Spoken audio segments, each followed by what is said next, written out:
Getting closer to finishing the rabbit pen.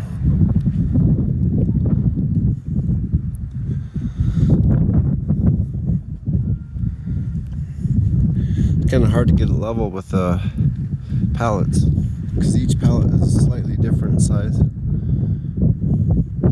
So, did pretty good.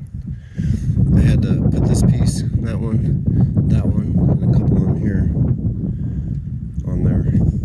And I need to get some more to put on this one. Then I'll put the plywood all around it. And I got that 10 metal sheet. I'm going to cut it right in half. And then put this on the bottom part. Put it down here on the back and right here.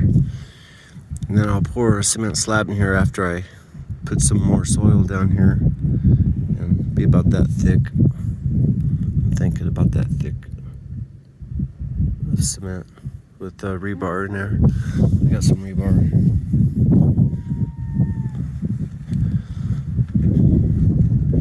All right, have a good one. Oh, the generator has this type of connector for the propane. I forgot to mention that yesterday.